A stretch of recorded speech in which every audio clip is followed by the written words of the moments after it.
Ford Ranger XLT has long been our top pick in Australia's booming 4x4 ute market, thanks to its unrivaled blend of safety equipment, car-like driving abilities and tough looks.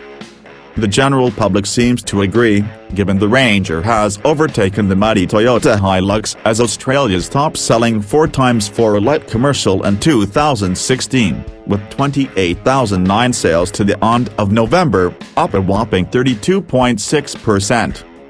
Reinforcing its status as the track to beat, the Australian-designed and engineered Ford recently picked up a range of updates including the Sync 3 infotainment system and a much-needed reversing camera. But with the Volkswagen Amarok V6 and the revised Series 2 Nissan Navara Street X on the loose, and the redesigned and re-engineered Holden Colorado finally delivering the goods, the Lone Ranger now has a surfeit of company among the market's best lifestyle utes. What does lifestyle mean in this context? Well, at $57,615 plus on-road costs as tested, the Ranger is no simple workhorse. It's a statement car for weekend warriors, bought with the heart as much as the brain. Ford says an amazing 62% of Rangers sold are the XLT or the even more primo Wildtrak.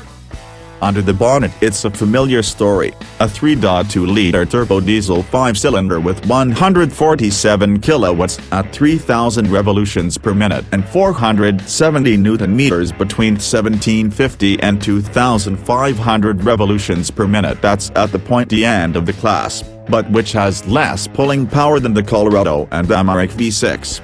Claimed fuel use of 9.0 liters/100 kilometers is ambitious, with our drive yielding 10% over.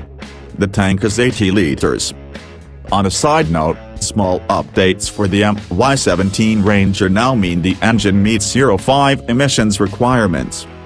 It's a very strong engine, with a relaxed nature thanks to the extra cylinder over most rivals and relatively good refinement for the class that matches the surprising Triton, matched to a 6-speed automatic gearbox, as tested, with manual override that is generally intuitive, holding higher ratios to minimize fuel use but kicking down swiftly when the engine's load increases.